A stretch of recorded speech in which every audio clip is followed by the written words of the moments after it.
हैं one and only Babu. नहीं नहीं sorry sorry, one and only Kuku. क्या है यार? सॉरी, एक और last, one and only Pandey ji. Bhavna Pritam Jaiswal. हमारे साथ इस वक्त है one and only Pritam Jaiswal. सही है अभी? ट्रू। एमा ये welcome to the channel Pritam. तो लोगों को लगेगा कि यार पांडे दबा ना दे, क्योंकि आप पेज खोलो पांडे पांडे पांडे पांडे, पेज खोलो पांडे पांडे पांडे पांडे, तो ये तो सब अग्री करेंगे इस चीज़ को कि पांडे के डायलॉग्स बहुत सारे थे। बॉम्बे में अपना नाम बनाना है तो उस लहरों से लड़के बार बार आपको घुसना होगा, और जिस दिन एक्सेप्ट कर लिया मुंबई ने, उस लहरों ने एक्सेप्ट कर लिया, उस दिन आपको आप सर पे बिठा लेंगे। अब तो मेरे रिश्तेदार बोलते हैं कि ये तो हीरोइन ही लाएगा, ये कहाँ करने वाला है अब नॉर्मल। मैं कहा अच्छा है फिर कोई हीरोइन? नहीं नहीं, अभी तो कोई नहीं। कैमरा पे ब्लश करते हुए इतना तो बता दिया कि अभी तो कोई नहीं। हाय, माय नेम इज भावना त्रिपाठी, आप देख रहे हैं ईएनटी लाइव और इस वक्त हमारे साथ हैं वन एंड ओनली बाबू। नहीं नहीं sorry sorry, one and only Kuku. क्या है यार? सॉरी, एक और last, one and only Pandey जी।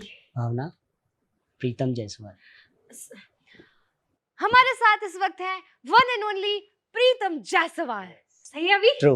एमा ये welcome to the channel Pritam. Thank you thank you. Pritam, Babu, Kuku या पांडे, क्या कह के बुलाऊं? अभी तो खैर मैं बाबू से बहुत फेमस हुआ था, सब लोग बाबू को बहुत प्यार दिए थे।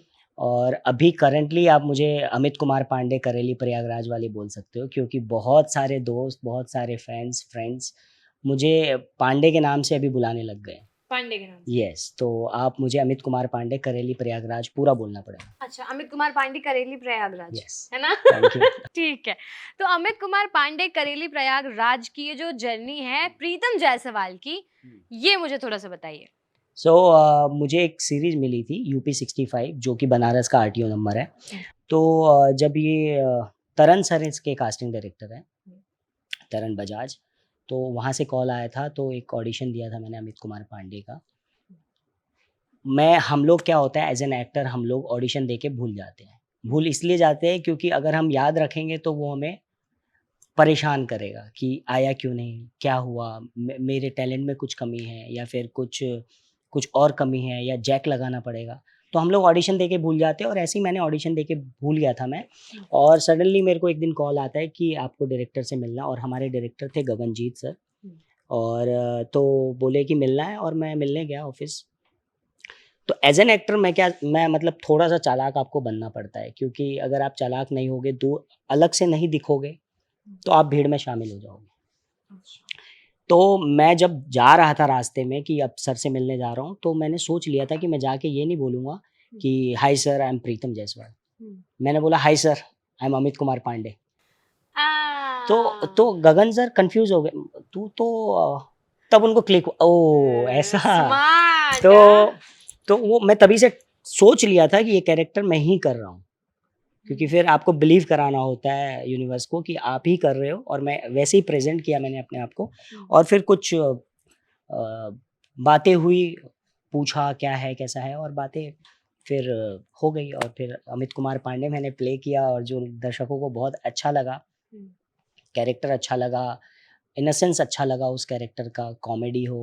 और अभी अमित कुमार पांडे चल रहा है। अभी अमित कुमार पांडे करेली प्रयागराज का जो दौर है वो चल रहा है, और ये दौर चलता रहना चाहिए until unless आपको नेक्स्ट कुछ पांडे के बाद ऑफर हुआ? हाँ, अभी ये सीरीज करने के बाद, यूपी 65 करने के बाद, मैंने काम पहले भी किया है, लेकिन इस काम में और उस काम में अगर आप फ़र्क पूछेंगे तो ये है कि पहले दुनिया जानती थी, इंडस्ट्री जानती थी कि प्रीतम जायसवाल एक अच्छा एक्टर है, नो डाउट, अच्छा कैरेक्टर कर लेता है वो, कोई सा भी कैरेक्टर दोगे छोटा मोटा वो कर लेता है। लेकिन यूपी 65 से मुझे ये किक मिला, ये सपोर्ट मिला कि अब मुझे जो भी कास्टिंग डायरेक्टर्स है, क्रिएटिव प्रोड्यूसर्स है, या फिर डायरेक्टर्स है, या फिर प्रोड्यूसर्स है, वो लोग मुझे एज अ लीड ट्राई कर रहे हैं कि यस, तेरे अंदर वो बात है कि तू अकेला पूरा शो अपने कंधे पे लेके चल सकता है। तो उस बात की खुशी है मुझे, मोर देन कि अगर मुझे इतने पैसे मिले इस शो में, ये मिले वो मिले, वो तो नॉर्मल चीज़ है, पैसे ख़त्म हो जाएंगे आपके। एक फ़ैन फॉलोइंग भी ऐसी होगी कि अभी है, आप 2 साल नहीं दिखो वो चली जाएगी। लेकिन आपने एक लेवल अप किया अपने काम से, अपने आप को एक इंडस्ट्री में एक कैरेक्टर आर्टिस्ट से लेके आप लीड में आए हो, तो वो सबसे बड़ी जीत मानता हूँ मैं अपनी, कि मैं एक लेवल अप होके मैं अब उस लेवल से ऊपर आ गया ऊपर आ हूँ। गए हैं, अच्छा। यस। अच्छा प्रीतम, सॉरी, प्रीतम एक सवाल है कि एज एन एक्टर यूपी 65 में बहुत सारे एक्टर्स थे, हुँ, एक की कहानी नहीं थी, हुँ। और एज एन एक्टर आपको कभी ऐसा लगा कि यार यहाँ पे तो बहुत सारे एक्टर हैं, दबा दब जाएगा कैरेक्टर, नहीं दिखूंगा, ऐसा कोई इनसिक्योरिटी हुई? यार जब आप स्क्रिप्ट पढ़ोगे यूपी 65 का, हम्म, तो लोगों को लगेगा कि यार पांडे दबा ना दें। क्योंकि हम्म, आप पेज खोलो, पांडे, पांडे, पांडे, पांडे, पेज खोलो, पांडे, पांडे, पांडे, पांडे। तो ये तो सब एग्री करेंगे इस चीज़ को कि पांडे के डायलॉग्स बहुत सारे थे, हम्म, भर-भर के थे।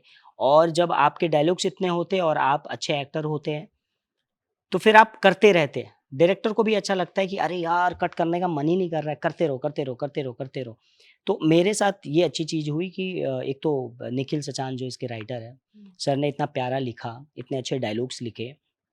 उसके बाद मैं थैंक्स टू प्रीतम जायसवाल भी बोलूँगा कि उसने इतना शिद्दत से उस कैरेक्टर को किया कि आज लोग अमित कुमार पांडे को रिलेट कर पाते हैं हम्म, कि भाई या कोई सी भी सीन हो, चाहे अंतरी उसको धोखा दे के जा रही है, अंतरी से ब्रेकअप हो रहा है तो लोग कनेक्ट कर रहे हैं, यार मेरे पैसे भी ऐसे ही खर्च ये थे, करवाती थी। या फिर अगर पापा और बेटे की रिलेशनशिप है कि इलाहाबाद में क्या होता है कि छोटे से गाँव से अगर कोई बंदा आता है ना, तो वो सब कुछ वहीं देखा होता है। हम्म, बाहर निकलता है तो धीरे-धीरे एक्सेप्ट करता है उन चीज़ों को, लेकिन पापा तो वहीं रह रहे हैं।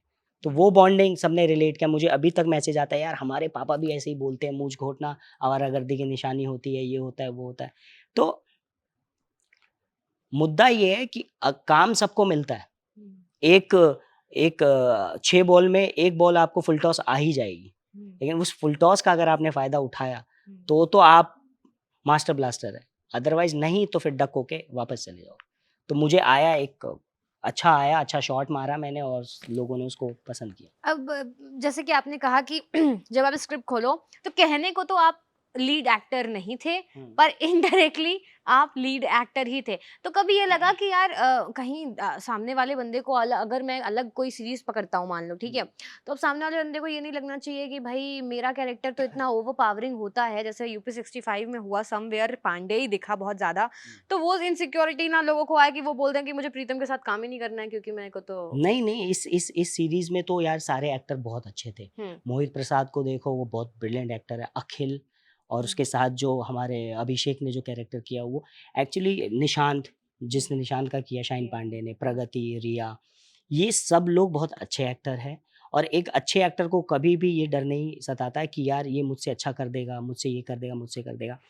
आप भले ही कम डायलॉग बोलो, लेकिन आपके अंदर स्किल्स है, आपके क्राफ्ट अच्छे हैं, तो हुँ, आप किसी भी कैरेक्टर को आप 4 चाँद लगा सकते हो। जैसे आप अभी इस बारे में बात हो रही है, तो आपने देखी होगी सोनू के टीटू की स्वीटी, हुँ, उसमें मैंने हुँ, बाबू का हुँ, आपने पूरे फ़िल्म में देखा होगा कुछ 9 मिनट समथिंग का मेरा फुटेज है उसमें, हुँ। और मेरे डायलॉग्स कितने हैं? सिर्फ़ दीदी ने बोला, दीदी ने बोला, दीदी ने बोला, दीदी ने बोला।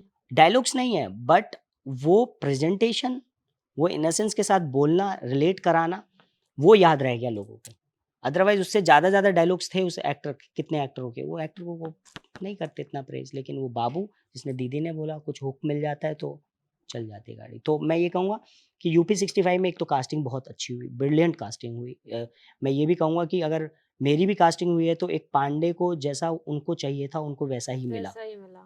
निशांत वैसा मिला, प्रसाद वैसा मिला, मोहित वैसा मिला, अखिल वैसा मिला, अभिषेक वैसा मिला, तो पैब्लो जिसने किया था, और हुँ, पैब्लो का आपने देखा होगा हुँ। काम बहुत अच्छा है। बहुत सही। अखिल का इवन काम, उसके फुटेज कम है लेकिन उसके क्राफ्ट ने उसको हुक लाइन बना दिया है कि सबको एक ना एक पहचान कहीं न कहीं मिल गई है यूपी एग्ज़ैक्टली, 65 एग्ज़ैक्टली, से। अच्छे एक्टर यही करते हैं, पहचान बना लेते हैं, उनको डायलॉग्स नहीं चाहिए। तो हुँ। ये चीज़ें हैं। अमित कुमार पांडे करेली प्रयागराज वाले के साथ कभी कोई सेल्फी लेने आया कि चलो अब सेल्फी लेते हैं? अबे यार तुम तो पांडे हो यार, तुम तो पांडे हो। हाँ, एग्ज़ैक्टली, तो नहीं ऐसा तो मतलब बहुत हुआ है, मतलब पहले तो हुआ है। पहले वो ये हुआ है कि अरे बाबू है, बाबू है, बाबू हाँ, है, उसके बाद कुक्कू है, या फिर मत्स्याकांड की थी मैंने, उसमें चोमू था। हाँ। तो कुछ ऐसे कैरेक्टर्स याद रह जाते हैं, लेकिन पांडे को बहुत प्यार मिल रहा है, नो डाउट। मैं अभी आ रहा था, हुँ, मैं आज ही यहाँ से आया हूँ, बॉम्बे से आया, जयपुर से आया हूँ। हुँ, तो एयरपोर्ट पे ऐसे लोग मिल जाते हैं, एयरपोर्ट में अंदर लोग मिल रहे थे, "अरे पांडे, हम तुम्हारी वेब सीरीज़ देखे यार, एकदम गद्दा मचा दिए तुम, एकदम चुम्मा परफॉर्मेंस दिए हो।" मतलब इतना, मतलब ऐसा लगता नहीं है कि अरे यार ये बंदा कोई और है, उनको लगता है ये पांडे ही है। "अरे पांडे। करेली में कहाँ रहते हो गुरु? बताओ हमको, हम भी मिल लेंगे।" हुँ, तो इस तरह से प्यार देते हैं ना, तो मेरे को लगता है यस, मैंने जस्टिस किया उस कैरेक्टर के साथ। हुँ, और कहीं से भी उनको ये नहीं लगने दिया कि ये प्रीतम है उस कैरेक्टर में। हुँ। तो एक एक्टर के लिए ये बहुत बड़ी। प्रीतम आप यूपी से तो हो नहीं, हुँ। ठीक है? आपको मिल गया यूपी का कैरेक्टर, प्रयागराज का कैरेक्टर मिल गया कि भाई प्रयागराज का है। अब यूपी में ना एक अलग तरीके से कुछ बोला जाता है। हुँ। जैसे क्या महाराज काहे बैठे हो तुम यहाँ पे? हाँ, ठीक है ना? एक्सेंट होता है, राइट, एक्सेंट होता है यूपी राइट। का। तो वो एक्सेंट पकड़ने में कभी लगा कि कुछ दिक्कत हो? नहीं, दिक्कत कुछ नहीं हुई क्योंकि हम पले-बड़े इन्हीं लोगों के बीच में हैं, हुँ, तो मुझे कोई ऐसा नहीं मेहनत करना पड़ा। मैं झूठ नहीं बोलूँगा कि मैं बहुत बड़ा, ये क्या कहते हैं, मेथड एक्टर हूँ कि मैंने गया मैं उस करेली में और मैंने एक्सप्लोर किया लोगों, ऐसा कुछ भी नहीं हुआ। क्योंकि दोस्त यार स्कूल के आस-पास के, हुँ, तो वो चीज़ें हम मैं सीख गया था। और एज़ एन एक्टर आप किसी भी धर्म, किसी जात, किसी एक कम्युनिटी के नहीं होते हो। आप एक ब्लैंक पेपर होते हो जिस पे आप जो लिखना चाहे कोई लिख देगा और फिर मिटा देगा, लिख देगा, मिटा देगा। तो एक्टर हम वो हैं कि हमारे ऊपर हमारे कैरेक्टर में लिखा जाता है, हम वो कैरेक्टर बन जाते हैं, फ़िल्म खत्म हो जाती है, हम बैक टू नॉर्मल हो जाते हैं। इरेज़र लेके सब कुछ। हाँ, मिटाने में किसी को ज़्यादा वक़्त लगता है, किसी को थोड़ा कम लगता है, बट मिटा सब देते हैं। तो ये है। गहरी बात बोल रहे हो प्रीतम आप। अच्छा प्रीतम प्रीतम की जर्नी कब शुरू हुई? उसे कब लगा कि एक्टिंग करनी है क्योंकि दिल्ली का लड़का है ना? और आस-पास ऐसे रहता था।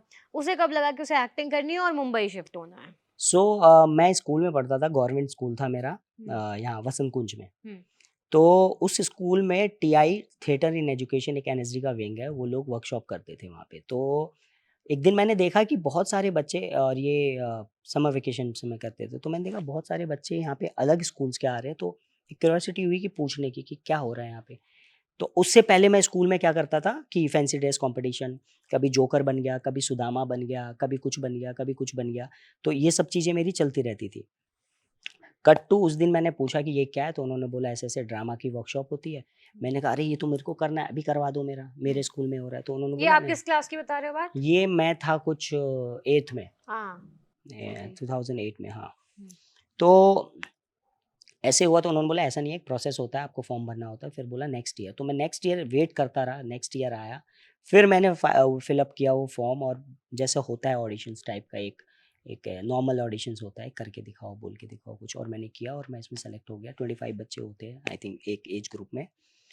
वहाँ से मेरी जर्नी शुरू हुई। तो एक होता है ना कि आप एक रास्ता भटक गया था एक इंसान जंगल में, और उसको कोई मिल गया जो हाईवे तक जा रहा था। हुँ, तो वो हाईवे मेरे को मिल गया, और मैं जब उस पे चढ़ा तो फिर मैंने आज तक हाईवे नहीं छोड़ा।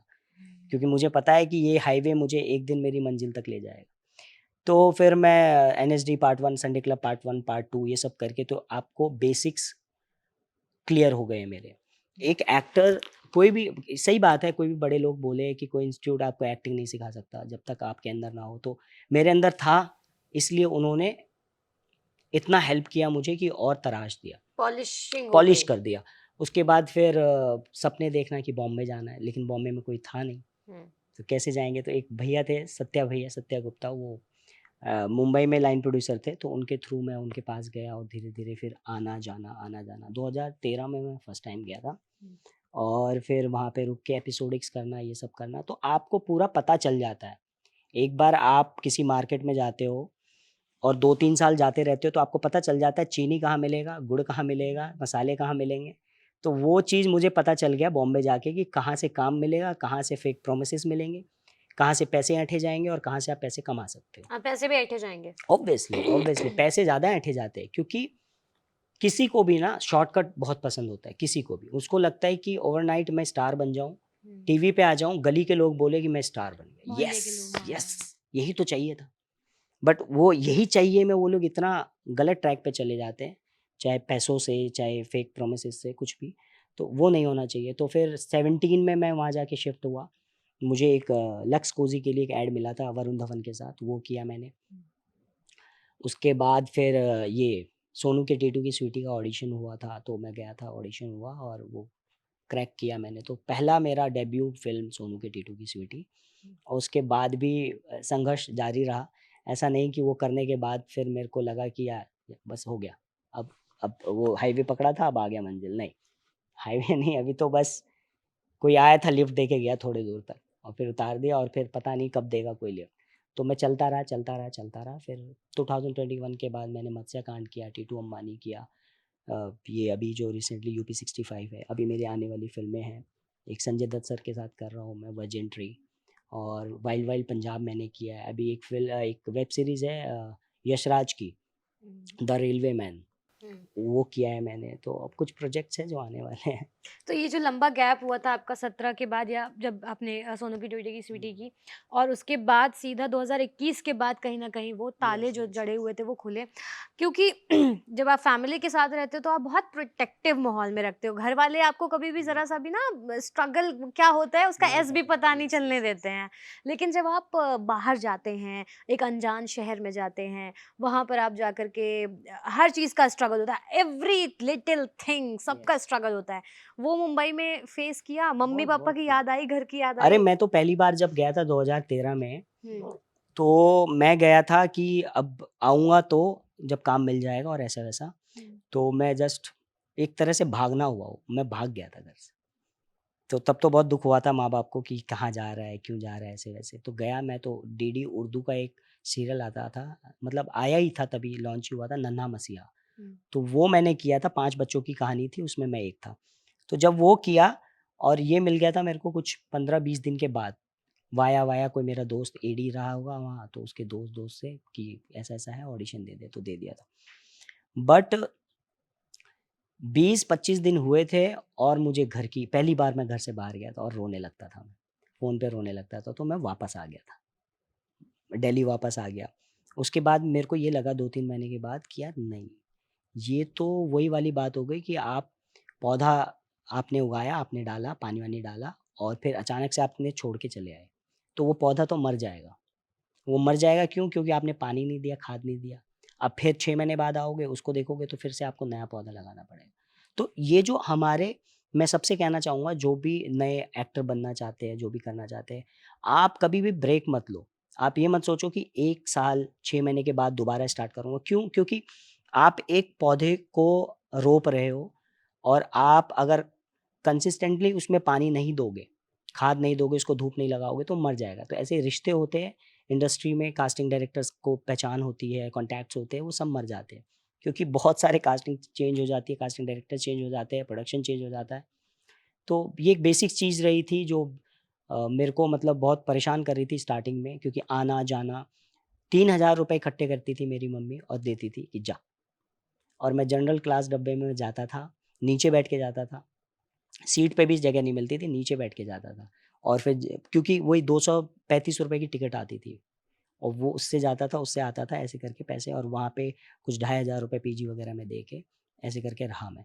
तो बट ये है कि अगर आपने शिद्दत से ठान लिया ना कोई चीज़, आपके अंदर है जुनून कि मैं कर लूँगा, तो फिर ये जितनी भी रुकावटें हैं ना, ये आपका कुछ नहीं बिगाड़ सकती।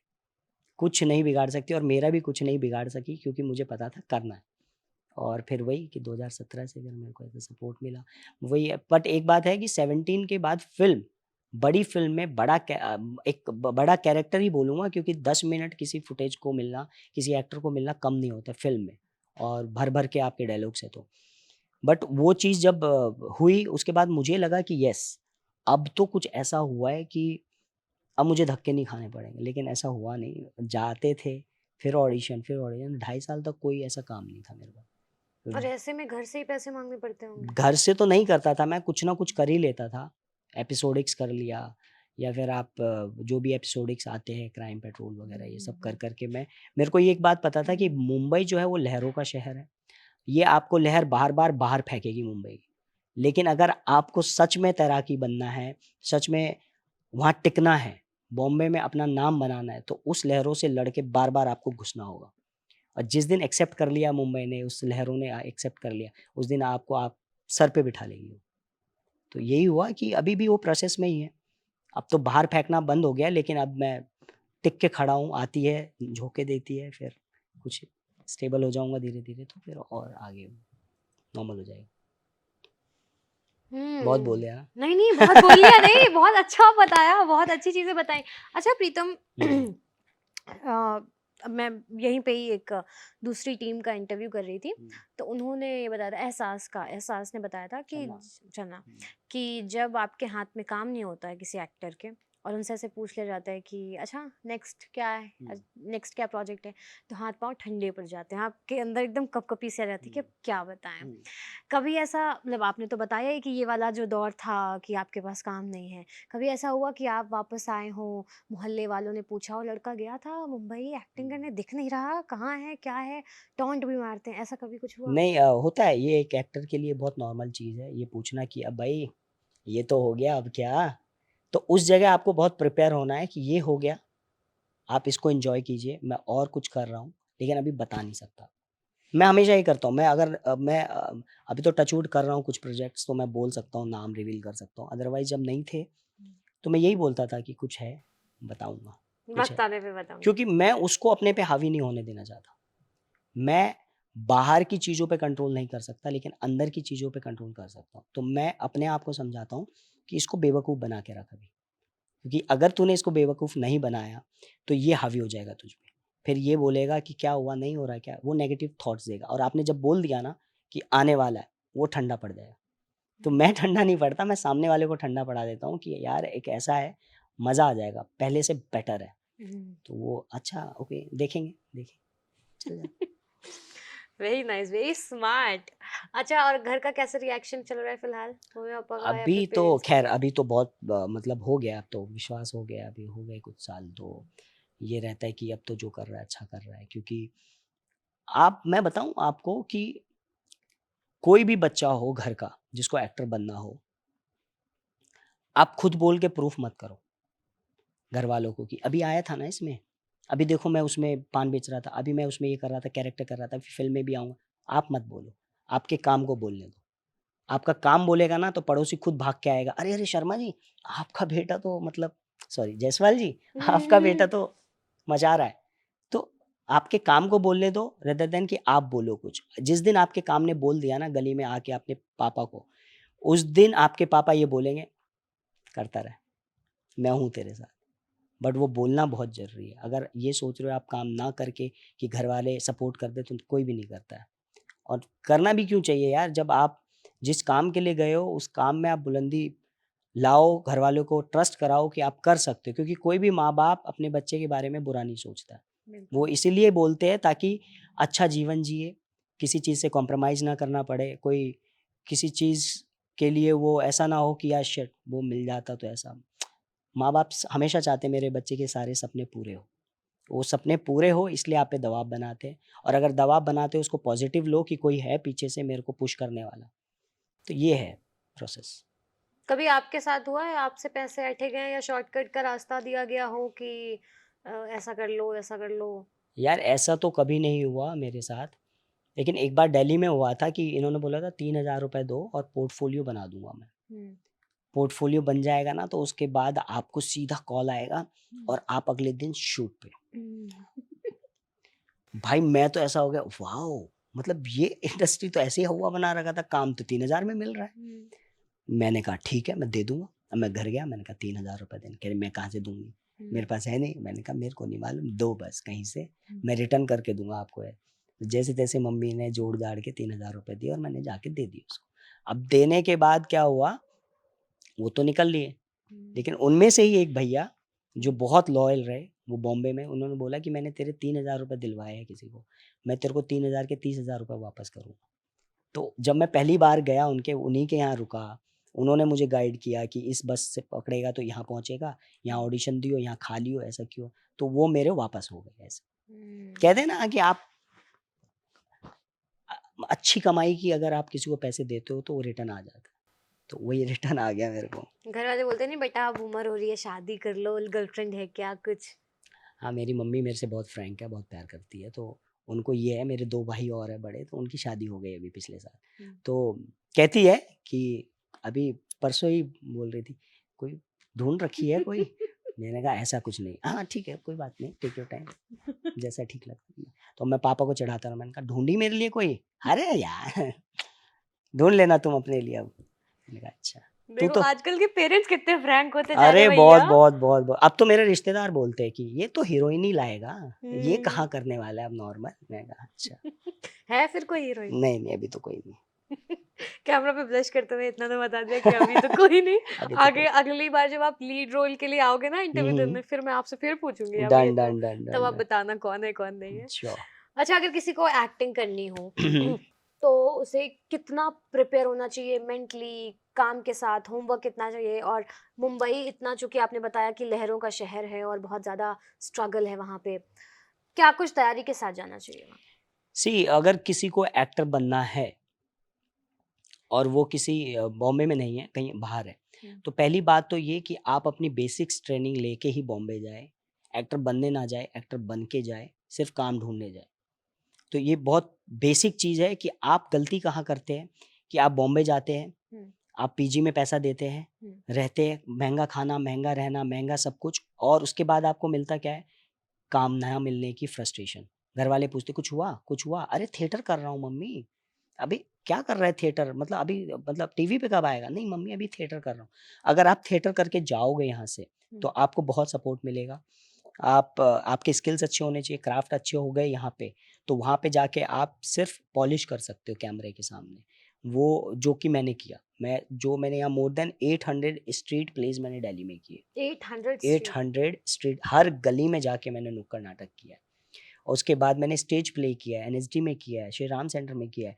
तो इससे क्या हुआ, मुझे मुझे वहाँ पे सिर्फ काम ढूँढने का काम था, एक्टिंग सीखने का नहीं था। तो वहाँ मेरा वक़्त कम लगा, मेरा फ़ोकस रहा कि काम ढूँढना है। अदरवाइज़ अगर मेरा ये रहता सीखने का, तो वहाँ 10,000 रुपए कोई लेता, मैं दे नहीं पाता, फिर मेरे को लगता यार यहाँ तो कुछ होगा नहीं और वापस आ जा। वो आके फिर मैं नॉर्मल चीज़ें कर रहा होता। फिर मेरे को ये रहता है कि यार कुछ हो नहीं सकता बॉम्बे तो ऐसे। पता है क्यों बोलते हैं लोग कि बॉम्बे में बहुत मुश्किल है, एक्टर बनना इतना आसान क्यों नहीं है, ये है, वो है। वो इसलिए बोलते हैं 100 लोगों ने एक ऑडिशन दिया एक कैरेक्टर के लिए, तो प्रोबेबिलिटी बताओ आप कितनी हुई? 1/99, राइट? तो 99 लोग तो यही बोलेंगे ना कि यार कुछ नहीं होता है। एक बंदा बोलेगा यार होता है, मेरा हुआ था, मेरा हुआ। लेकिन 99 लोग ये बोल रहे हैं कुछ नहीं होता। तो हमें लगता है कि यार बॉम्बे में कुछ हो ही नहीं सकता है। बी द वन, वो एक बनो। और ऐसे नहीं बन पाओगे आप कि गए और ऑडिशन दे दिया। नहीं नहीं नहीं, सिर्फ पौधे को रोप देने से नहीं होगा। आप टाइम से टाइम उसको खाद दो, पानी दो, उसकी सेवा करो, जो बेकार पत्ते हो गए उसको काट दो। तो यही होता है रिलेशनशिप में। आप जब इंडस्ट्री के साथ रिलेशन में आते हैं तो ये चीज़ें होते हैं। कई लोग क्या करते हैं, आज एक्टिंग कर ली, अब चलो कास्टिंग में चले जाते हैं। कास्टिंग में चले, अरे यार करने तो कुछ और आया था मैं। जब तक उसको रियलाइज़ होता है 6 महीने 1 साल चला गया होता है। अब 6 महीने 1 साल बाद वो कहता है यार नहीं, नहीं एक्टिंग करूँगा ब्रो, एक्टिंग। फिर वो एक्टिंग के लिए ऑडिशन पे जाता है। फिर वो अपने साथ लाइन में देखता है उन लोगों को देखे हुए जो प्रोफाइल भेज रहे हैं सुबह उसको 5 बजे, sir good morning sir, good morning. और वो पीछे देखता है, ओह फक ये ना देख ले मुझे। फिर शर्म आती है ना, यार अभी तो मैं उसको काम दे रहा था और मैं खुद उसके साथ काम में लेने के लिए लाइन में खड़ा हूँ। तो मैं ये बोलूँगा या तो कोई एडी बन जाता है, असिस्टेंट बन जाता है कि चलो इस थ्रू काम मिल जाए। गलत नहीं है, कुछ ना कुछ आप सीखते रहो, सही है। लेकिन आपका विज़न क्लियर नहीं है ना कि मेरे को सिर्फ़ एक्टिंग करना है लाइफ़ में, तो बहुत मुश्किल होगा। ये चीज़ वो हो गई कि मैंने यहाँ गड्ढा खोदा, पानी नहीं आया, मैंने छोड़ दिया, हट। यहाँ गड्ढा खोदा, नहीं आया, यहाँ मैंने 20 जगह गड्ढे खोद दिए, कुछ नहीं हुआ। और वो बीसों जगह के बराबर में एक जगह गड्ढा खोद देता, पानी का सोना निकल जाएगा वहाँ से। तो ये चीज़ होता है, ये गलती होती है। आप एक जगह शिद्दत के साथ गड्ढा करते रहो, करते रहो, करते रहो, करते रहो, तो हो जाएगा। मोटिवेशनल स्पीकर बन जाना चाहिए आपको, मैं बता रही हूँ। नहीं इतनी शिद्दत से मैं सुन रही थी कि हाँ सही बात है, और ये कितना विजुअलाइज करना पड़ जाता है आपकी चीज़ों को, सामने अपने आप आती रहती हैं चीज़ें। आप हाँ, बहुत बढ़िया ये बोलते सब हैं। एक्सपीरियंस के साथ हुआ है और मैं तो कहीं पे मैंने ट्रेनिंग नहीं लिया है या संदीप माहेश्वरी तो हूँ नहीं मैं। आपसे बात करके बहुत अच्छा लगा प्रीतम, थैंक यू सो और मच। बहुत बहुत शुक्रिया आपका कि आपने हमें वक्त दिया अपना, हमारे साथ इतनी सारी बातें की, अपना एक्सपीरियंस शेयर किया। और आप लोगों ने इस वीडियो को पूरा देखा है, एंड तक देखा है। अब वीडियो को लाइक करके जाइएगा, चैनल को सब्सक्राइब कर लीजिएगा। और प्रीतम अगली बार फिर आने वाले हैं, ऑन कैमरा प्रॉमिस कर रहे हैं ना? यस, यस, यस, है श्योर। ना? ये नहीं कि लीड रोल मिलने के बाद अरे नहीं कहाँ, ऐसा कुछ नहीं नहीं, ना। नहीं, हाँ, नहीं, नहीं। चलिए, thank you so thank you much so for much. Watching us, and keep enjoying, keep watching. Thank you. Thank you ABP, thank you Bhavna.